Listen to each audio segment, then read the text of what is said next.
Yung mic, yung mic.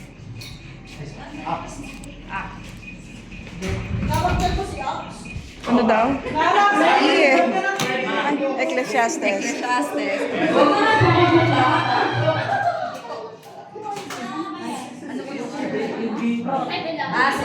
Oh, yan. May character na. Seiya. Pipila ulit? Uy, pipila daw ulit. Balik na po yun. Nasa sawa mo na. David! Ako muna! Hoy! Uy, nawala na. Victory. Oh, victory. Ano ba? Nasa sawa mo na.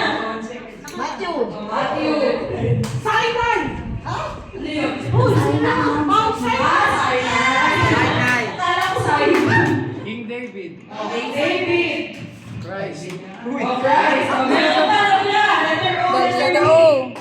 Ano pa? Boys. Oh. Lancelot.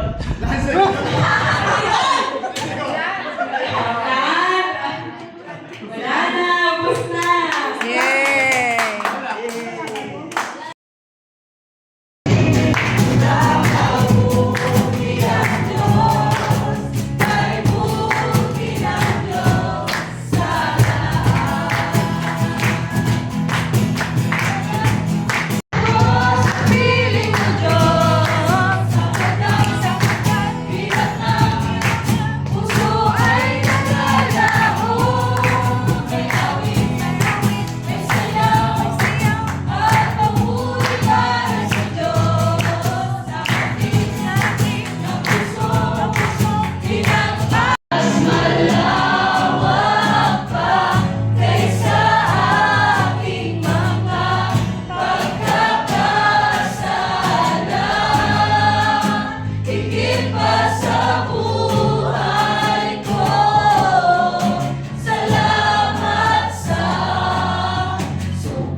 Peter?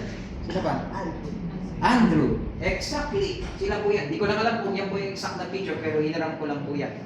So ito, anong ginawa niya? Ang galing ha? So next slide. Yan po yung picture. Sabi dito, let's read. Ready? Go. Come follow me, Jesus said, and I will send you out to fish for people. At once they left their nets and followed him. Matthew 4. Malinaw. Ito yung fisherman. Sino nagkukuman yan? Jesus. Hindi ordinary tao. Siya yung Messiah. Teacher pa nga di ba? Pero ang ginawa lang, ang word lang, hindi yung magic, makapangyarihan. Authority over heaven and earth. Sabi niya, follow me.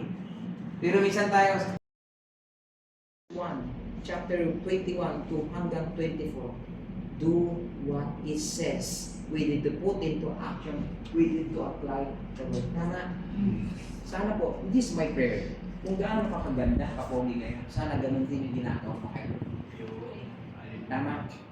Bakit kailangan maging maayos tayo sa harap ng Panginoon? We represent about who Jesus is. Kaya sabi ko, walang pangit na anak ng Panginoon. Kung, the question is, if we apply, mabilis tayo, yes, madali lang po yan. Pero are we applying what we learn?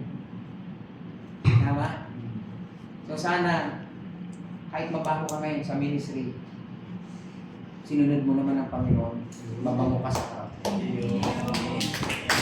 Bakit ko nasurugan? Yung kaibigan ko, hiniram niya na yung motor. What I'm trying to say, apply mo na. Kaibigan mo yun, i-share mo na yung word. Challenge mo yan. May best friend ka ba? Hello? May talagang sanggang dikit kayo. Tama? Yes. I-share mo na, sabihin mo, Brad, dati akong ganyan, pero binago na ako ng Panginoon. Amen. Sana mahalin mo si Lord, hindi ako. Kasi siya yung best friend na hindi nag-iiwan. That's the one thing, the best thing that you can apply right now. Plano ni Lord, isave ka, hindi para mapahamak. Yun ang plano ni Lord. Ang kailangan lang, relationship talaga with the Lord. Kaya you need to do it now, not later, immediately. Kasi meron na, dama. Hindi naman, during that time, hindi lang sila naging Christian. They follow. Kasi meron ng conviction yan sa puso. Noon pa man, gusto ka Lord maligtas. Dahil lang tayo, nagkasala, yung ating mga ninuno. Kaya gawin mo na. In Matthew, ang phrase, leave their nets, signifies abandonment.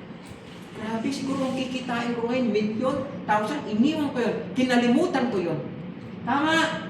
Pero minsan, mayroong mga bagay tayo na hindi Bitawan. Lord, ang ganda-ganda. Lord, paborito ko ito eh. Tama? Minsan sa puso natin ganun. We need to put into action, we need to apply, we need to do it now, not later now.